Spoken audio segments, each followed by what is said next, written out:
It flew. I'm sorry, Kendra. I'm so sorry. I'll take that back. Oh, you missed.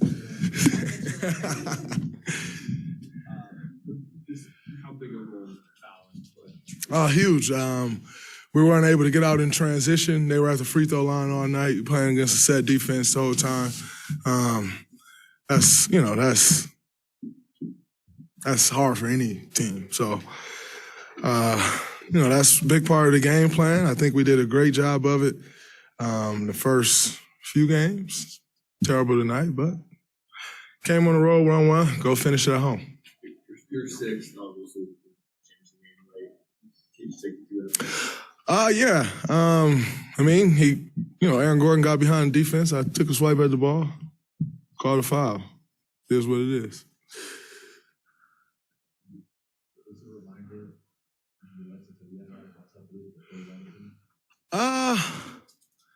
I don't really look at it as it's tough to close out a team, more so than if you don't play the game the right way, if you don't follow the game plan, then you lose. Whether this was game 1 and we played this way or game 4, which was a closeout game and we played this way, you're going to more than likely lose that game. So we just got to play better. This isn't the worst thing for us. We get more reps together, more playoff-like reps together. So it isn't all bad. But, like I said, we got to go home and take care of our business and close out the game and not come back to Denver. Like every time you guys made a little run, you needed to stop. It's hard to get it. How much of that was the defense not playing the way it normally does, or them, being good? They obviously not got more shots. You expect that last game. We always talk about when you come home, your role players, they're going to play better. And, Aaron Gordon had, 21 points?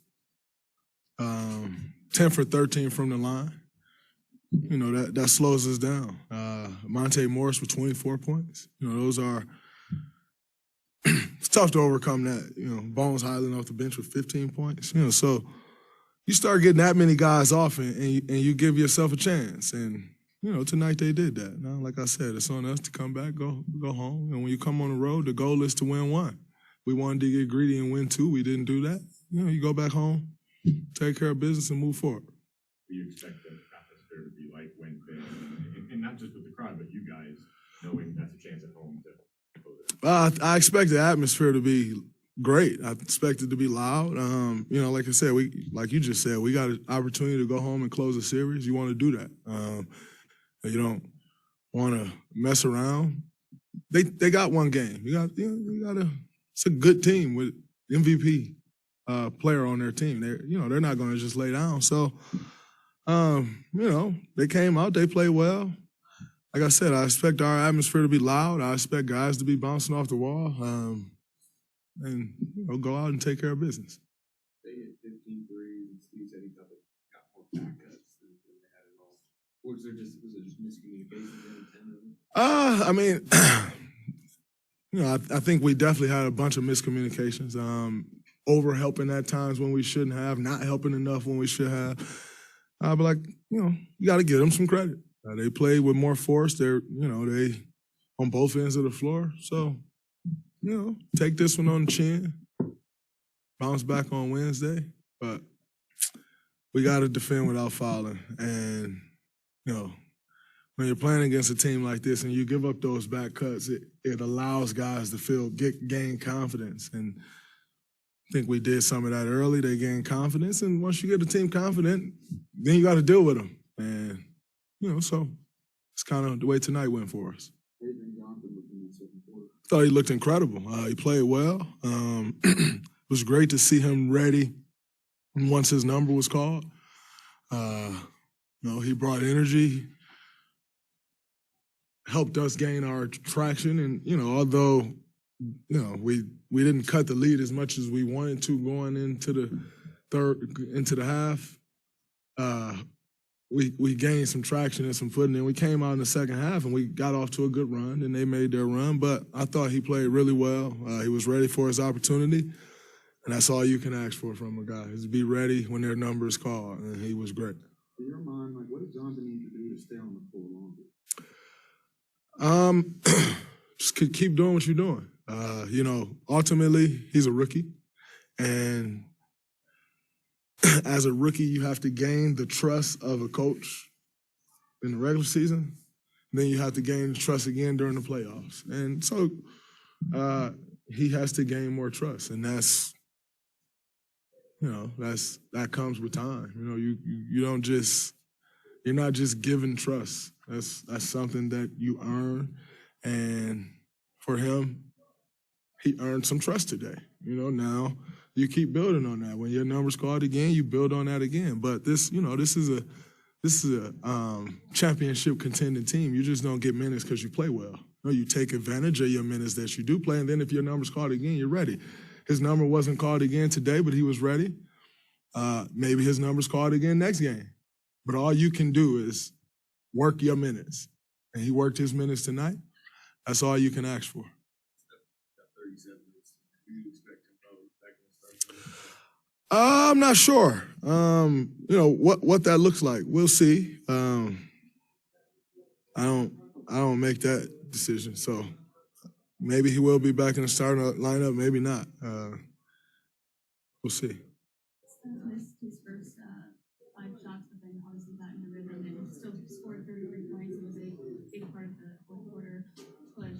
Do you think seeing a guy like him and maybe struggle a little bit, does that set a good example to let some of the younger guys that as long as you keep pushing through, you can find your rhythm? Yeah, I mean, everyone struggles at times, and you just got to continue to fight. But more importantly, do things on the floor that's going to help the team. That's not always going to be shot making for anybody. You make or miss shots. That's just, if you're absolutely incredible, you make 1 of every 2. And so, if you're absolutely amazing from the three-point line, you hit 4 of every 10. So you're going to miss shots. That's a given. What are you going to do to help the team when you're not making shots? And I thought Steph was great. He was flying around. He brought great energy. And, we always talk about the gravity that he pulls, and the attention from the other team's defense. So I think for the young guys, you just got to understand that no matter what, whether shots are going in or not, there's something that you can do on the floor that can help the team. And, Steph was a prime example of that tonight. Why did the zone defense help? It seemed to work. I thought it threw them out of rhythm a little bit. Are you talking about our defense? Yeah, I thought it threw them out of rhythm a little bit. Kind of took them out of some of their patterns. So I thought it was good for us. But in saying that, our man offense still has to be better, and that starts with defending without fouling. I don't think any NBA team. I may have seen it one time, and that was Brooklyn a couple years ago when Kenny was still there. They may have played zone like majority of a game, but no NBA team is playing zone for a bulk of the game.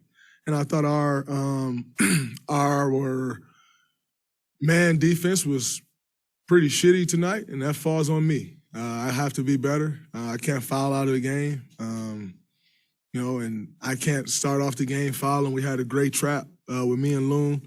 I get a foul, and I feel like that set the tone, and we were fouling the rest of the game. So I have to be better there. Defending without fouling, that's 5 fouls and 6 fouls, back-to-back games. And then, everyone else will fall in line. But I have to give guys something to follow, and I didn't do that on the defensive end tonight. Draymmond, you mentioned the Nuggets reserved players and role guys really stepping up. Just curious what you thought of Bones Highland and 3 straight triples and just the confidence he brings as a rookie. Yeah, he's a very confident kid. He's shown that all year. He gives them a lift off the bench. He did that tonight. No, it wasn't no blood. It wasn't no blood, so, it's a decent one. What kind of advice do you give last one after a game like this? Just bounce back. Everybody had bad games. You see what their adjustment was on you, now use that against them. And he will. He'll be fine.